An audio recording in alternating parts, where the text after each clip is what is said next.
Assalamualaikum warahmatullahi wabarakatuh. warahmatullahi wabarakatuh. Alhamdulillahi rabbil alamin.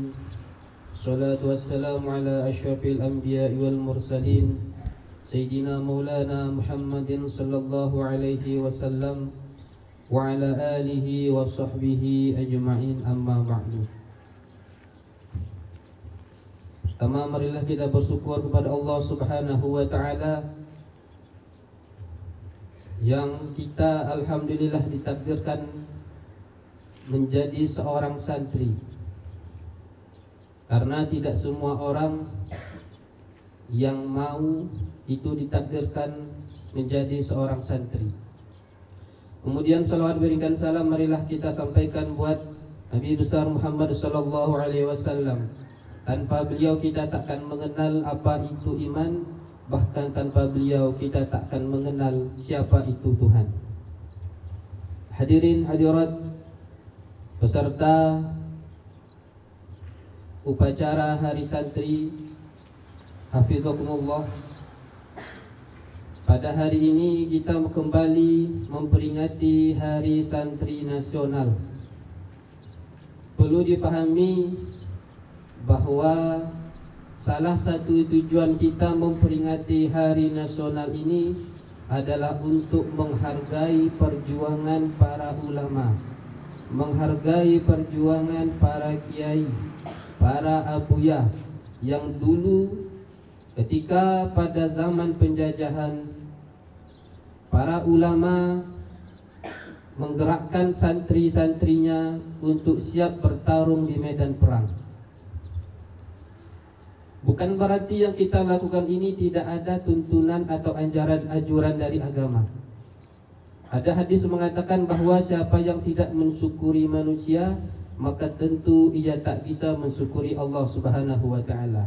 Maka oleh karena itu, salah satu tujuan niat kita mengadakan ini adalah ucapan syukur kita, ucapan terima kasih kita kepada para ulama, para syuhada yang telah mengorbankan dirinya untuk berjuang untuk negara kesatuan Republik Indonesia.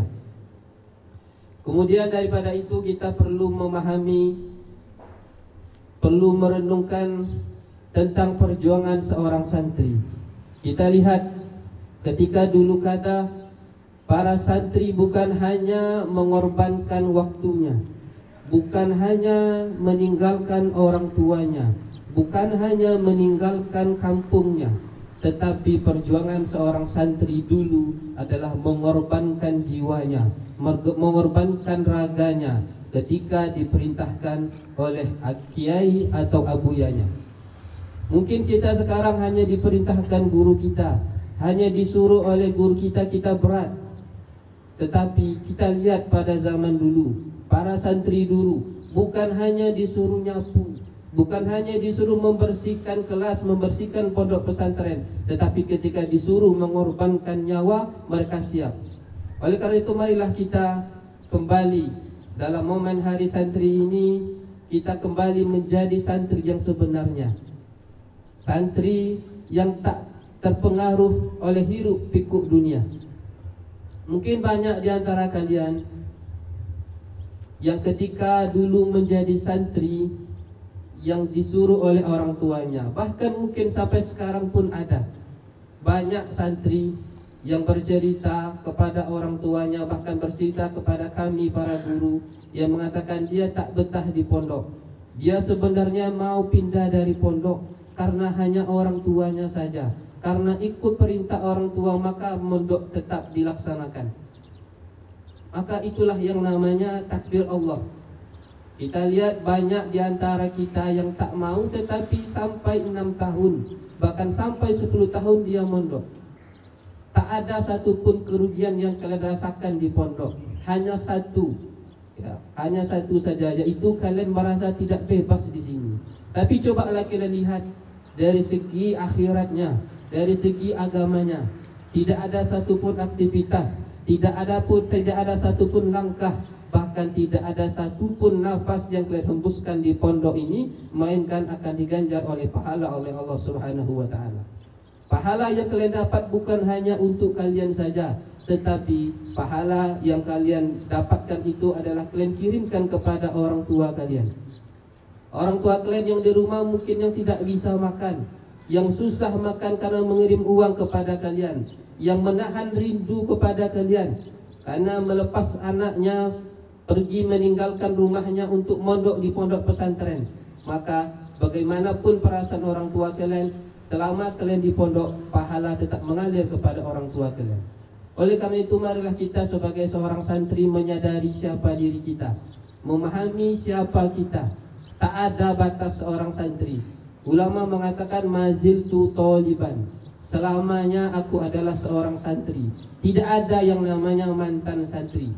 Selagi kalian tetap mengakui, tetap menyambung silaturahmi, tetap menyambung rohani kalian kepada guru-guru kalian, maka selama itu pula insya-Allah barokah akan kalian dapatkan, barokah dari guru-guru kalian dan barokah dari pondok pesantren. Oleh karena itu, marilah kembali kita motivasi diri kita, kembali memperbarui niat kita untuk kembali menjalankan aktivitas di pondok pesantren ini, menjalani kegiatan di pondok pesantren ini dengan penuh keikhlasan. Karena tidak ikhlas pun kalian di pondok ini, kerugiannya hanya kembali kepada kalian. Sayang, kalian di sini susah payah belajar, mengikuti kedisiplinan yang begitu ketatnya, tetapi tidak ada ikhlas di hati kalian, maka apa yang kalian dapatkan? Setidaknya ketika kalian ikhlas berada di pondok ini, berniat-niat yang baik, maka meskipun kalian ke bawah tidak mendapatkan kebebasan, tidak boleh menggunakan HP dan segala macam, tetapi pahala dari Allah Subhanahu wa taala dan kalian tetap mendapatkannya secara sempurna. Mungkin itu yang dapat kami sampaikan. Semoga kita sebagai seorang santri ataupun kami sebagai guru-guru diteguhkan hatinya, diistiqomahkan jalannya. Semoga apa yang kita lalui mendapatkan ridho dari Allah Subhanahu wa taala. Bila kurang mohon maaf. Wallahul muwafiq ila aqwamit thoriq. Assalamualaikum warahmatullahi wabarakatuh.